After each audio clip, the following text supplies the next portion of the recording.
tentang hubungan kalkulus dengan COVID-19. Nah, ngomongin hubungan tentang COVID-19, teman-teman pasti sudah pada tahu dong apa itu COVID-19. Nah, menurut WHO, COVID-19 adalah penyakit yang menular yang disebabkan oleh jenis coronavirus yang baru ditemukan di Wuhan, Tiongkok pada Desember 2019.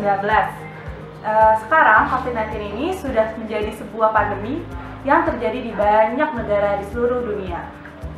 Nah, salah satu upaya pencegahan dari penyebaran COVID-19 ini ialah social distancing. Nah, kenapa sih kemarin-kemarin kita sekolah diliburin, kerja di rumah aja, banyak hal-hal yang ditunda, konser-konser, acara-acara besar. Nah, itu tuh karena penyebaran ini sangat cepat. Dan kenapa sih kita harus social distancing itu? Saya akan menjelaskan di kurva berikut. Nah, sekarang saya akan menjelaskan kurva. Yang pertama, di sini ada sumbu X dan sumbu Y. Sumbu X menandakan waktu atau durasi wabah.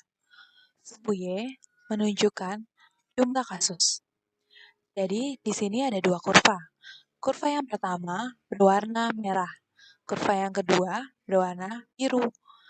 Kurva yang pertama menunjukkan penyebaran wabah yang cepat banget, sehingga banyak yang sakit dalam waktu yang singkat. Sedangkan kurva kedua menunjukkan penyebaran wabah yang lambat. Jumlah yang sakit lebih kesebar dalam waktu yang lama. Pasti kalian berpikir, enak dong, semakin cepat selesai. Tapi yang perlu dilihat adalah di sini ada titik, yaitu menunjukkan fasilitas kesehatan atau kapasitas fasilitas kesehatan yang jumlah rumah sakit, dokter, alat kesehatan, dan lain sebagainya. Maka dari itu, kalau kejadiannya di kurva pertama, banyak pasien tidak tertangani, kematiannya lebih banyak, dokter-dokter kewalahan, rumah sakit tidak dapat menampung, dan lain sebagainya.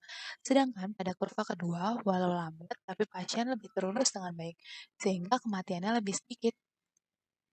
Nah, sebenarnya kurva 1 dan 2 memiliki atau kurva 1 dan 2 itu jumlah orang yang sakit dan terinfeksinya sama. Maka di sini sebenarnya kita itu harus melambatkan kurva atau melandaikan kurva atau yang biasa disebut flatten the curve. Nah, yang perlu diketahui bahwa penyebaran COVID-19 ini merupakan penyebaran yang bersifat eksponensial, bukan linear. Linear itu berarti penyebarannya itu konstan. Misalnya, Y sama dengan X plus 10. Jadi penyebarannya setiap hari bertambah 10, 10, 10, hari pertama 10, hari kedua 20, dan begitu pun seterusnya. Sedangkan berbeda dengan COVID-19 ini yang bersifat eksponensial.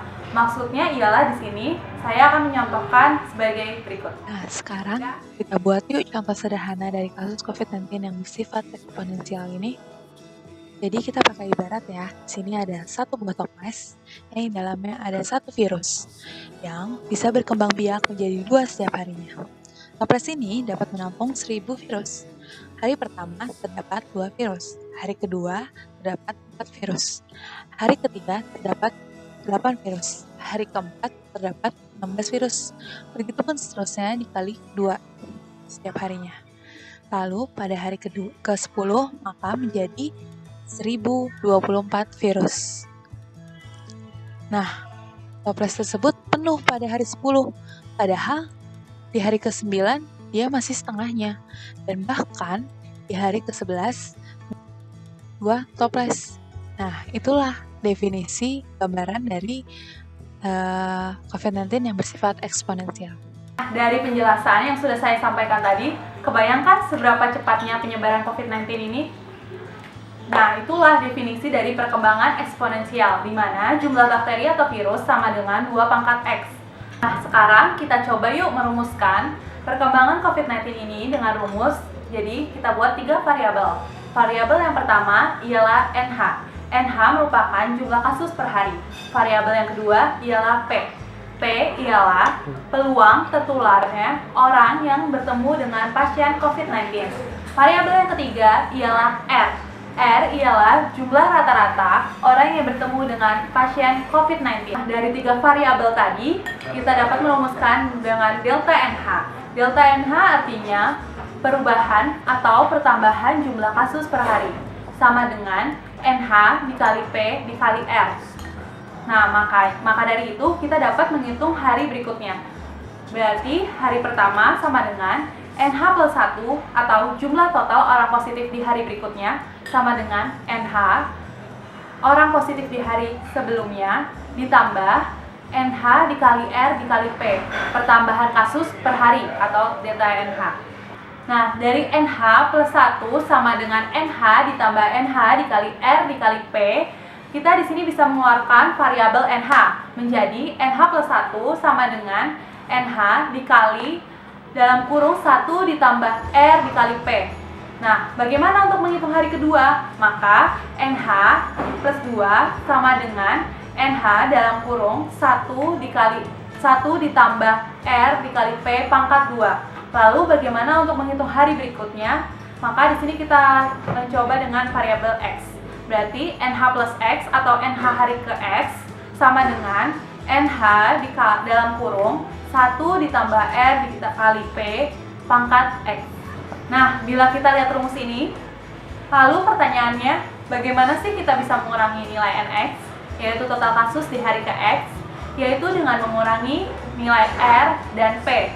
Tadi kita sudah mendefinisikan, R ialah rata-rata orang yang bertemu dengan pasien positif, yaitu berarti kita dengan cara stay at home, social distancing, dan lain sebagainya. Lalu P itu tadi peluang tertularnya orang yang bertemu pasien positif menjadi positif juga.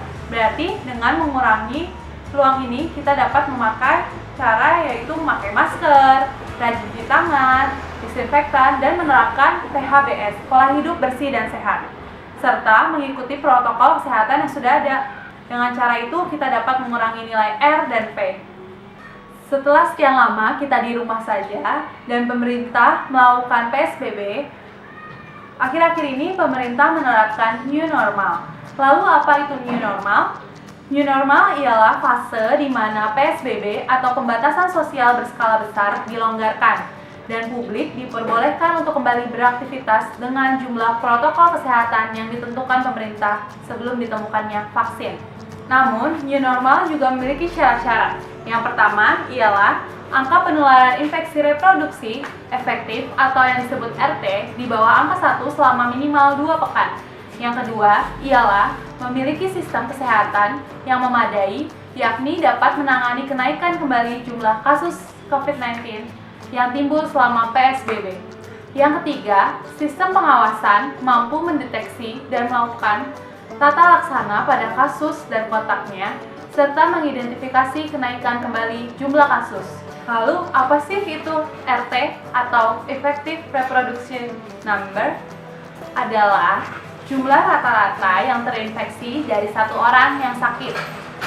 Atau mungkin teman-teman sering mendengar istilah Basic Reproduction Number atau RO, atau yang disebut juga R0.